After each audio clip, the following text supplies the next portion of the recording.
Meu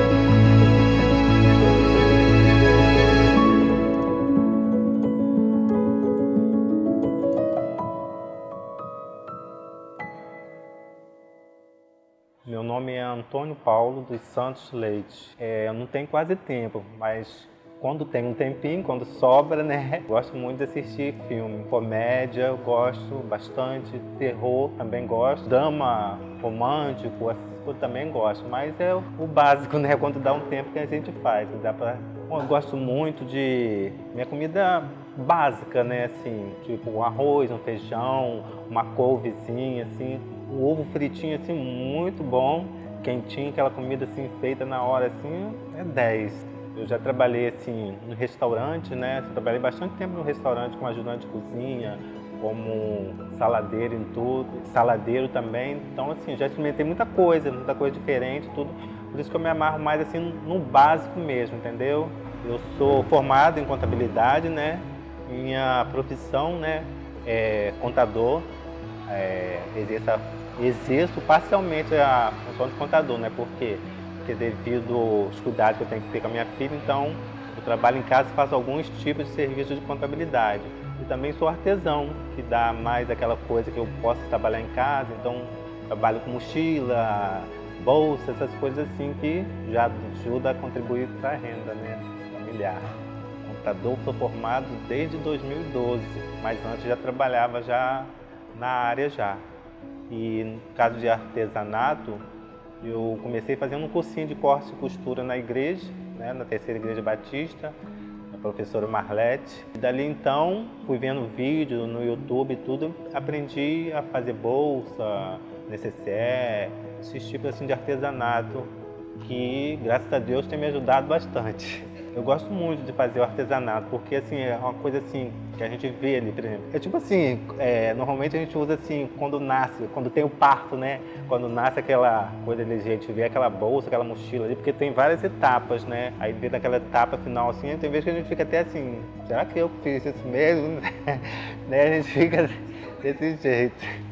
Então, quando eu era mais novo, meu sonho, minha formação seria professor. Gostava muito, eu achava 10, achava incrível, professor dando aula ali na sala de aula, lidando com o pessoal, né, de modo geral. Mas depois, no passar do tempo que eu fiz estágio, tudo, cheguei a fazer primeiro ano, formação de professor, fiz estágio, tudo, mas aí, devido à experiência que fui adquirindo, teve ali uma vez que a gente saiu para levar as crianças pro parquinho, né, pra praça e tudo, tinha um menino que era atentado. Sebastião, me lembro o nome dele até hoje.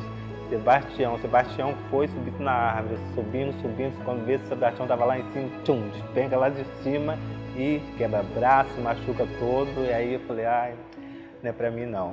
Sebastião, você destruiu meu sonho de ser professor, Sebastião. Nunca mais.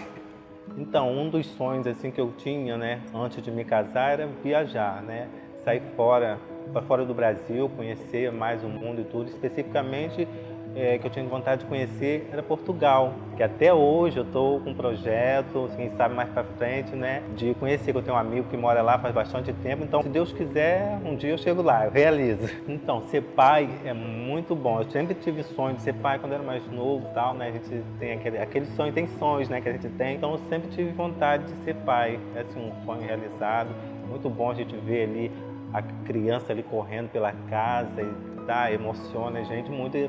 Fora que é assim, um pedaço de você tá ali, ver ali, né, você ali e tudo, fazer projetos futuramente para aquela criança, é bênção de Deus, né? Mas por outro lado, tem aquela, sempre tem, né, o lado bom e o lado não tão muito bom. Mas por outro lado, assim, quando você é pai ou mãe, né, de uma certa maneira você se anula, né? Você se anula de você ficar assim, dedicado praticamente só ao seu filho, aquela criança. A mãe ainda, muito mais ainda, que a mãe, quando é mãe, ela pensa só cuidar da criança, às vezes esquece até do marido, né? Às vezes a gente fica até meio esquecido quando a criança nasce e tudo. Minha falecida esposa, quando ela engravidou, assim, a gente não estava esperando, não foi nada planejado, nem nada, assim, até porque a gente namorava ainda, não éramos casados, né? Então não foi planejado, mas foi, assim, muito complicado no início. A gravidez dela foi bem complicada, vários problemas surgiram e tudo. Então aquilo afetou muito o emocional dela, ela em geral, né? E eu também. Quando a Doris nasceu, que foi de 7 meses que ela nasceu, no primeiro, a recém-nascida já ela teve crise, convulsão, ficou muito mal, febre muito alta. No hospital deram um banho nela de água gelada, né, para baixar a febre e tudo. Desde ali então, ela vivia no hospital direto e tudo. Ficou internada quase um mês em Campos, entre a vida e a morte. A gente pensava que ela nem fosse reagir, mas graças a Deus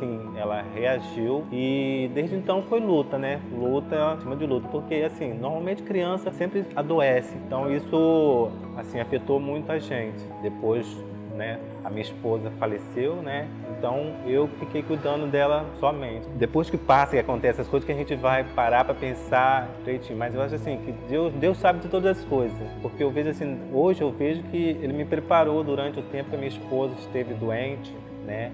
Ele me preparou porque antes eu não tinha tempo. Eu vivia, fazia faculdade, trabalhava e tudo, então não parava muito dentro de casa. A partir do momento que ela adoeceu, eu larguei tudo, eu tinha um escritório de contabilidade e tudo, larguei tudo para cuidar dela. O que eu dava para fazer em casa, eu fiz. E para cuidar dela, a minha esposa, ela tinha diabetes, né? Ela cuidava de tudo, né? Mas a diabetes foi afetando os órgãos dela, né? Ela tomava insulina e tudo. Quantas vezes a gente acordava de madrugada, a glicose ou subia demais ou descia demais. Perdeu a visão, né? Depois de um certo tempo ela perdeu a visão das 2 vistas, fez 2 cirurgias, mas não teve jeito, o médico falou que não tinha jeito mais. Então, aquilo maltratou ela bastante e eu que sempre tive que estar ali, né, do lado dela, cuidando dela. E com isso eu fiquei mais chegado a Doris. Não que eu não era, né, antes, né, mas eu fiquei mais próximo dela, sabendo direitinho os remédios que ela tomava, qual horário, tudo isso. Então, Deus me preparou. O banho dela que tinha que ser dado, porque até hoje ela não toma banho sozinha. Então tem que dar banho, pentear cabelo, comida ela come sozinha, mas tem que colocar comida para ela e tudo, tem que fazer tudo. Na realidade, minha filha hoje ela tem 29 anos, vai fazer 30 anos, mas é como se fosse um bebê. Então isso exige muito da pessoa, exige muito dos pais e eu como pai solo no momento, né, eu tenho que fazer isso tudo. Então, em casa eu lavo, passo, arrumo, faço tudo, cuido dela e trabalho, né? Faço meu artesanato e o serviço de contabilidade. Então, não é para qualquer um não, hein? O meu filho, que ele ajudou a cuidar da Doris desde que ele se entendia por gente, que ele já era maiorzinho, 5 anos e tudo. Ele tinha um cuidado especial com a irmã dele, então ele sempre esteve ali. Desde novo, sempre teve.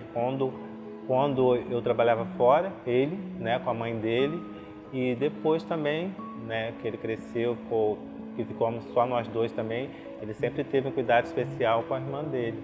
Hoje meu filho tem 28 anos, então nesse momento eu queria mandar, né, até em especial uma mensagem para meu filho. Papai tá aqui, ó.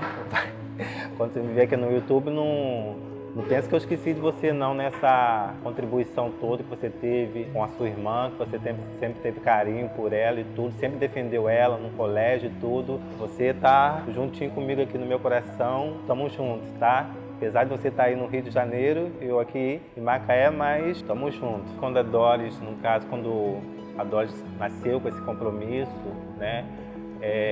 Que minha esposa ficou muito assim, não que eu não fiquei também, mas minha esposa sempre foi mais assim, o gênio dela sempre foi mais assim, mais explosivo, mais coisas, as emoções mais na flor da pele. Então ela ficou muito abalada mesmo e assim, a gente era muito jovem. Eu, por exemplo, eu tinha 22 para 23 anos, então muito inexperiente mesmo, ainda mais nesse assunto, casamento, filho, tudo isso. Éramos só nós 2, família assim, cada um cuidava da sua vida, naquela coisa corrida e tudo, então, e nós 2 mesmo, um ajudando o outro.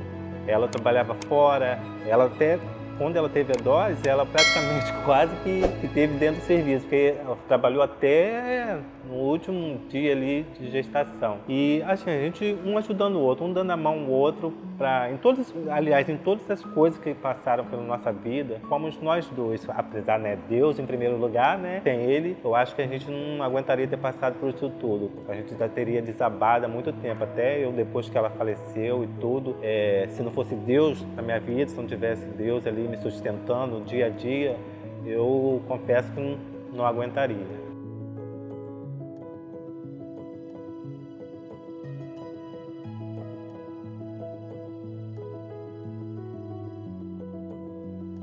Então, a mensagem que eu gostaria de deixar exclusivamente para os pais solo, né, é de ter empatia.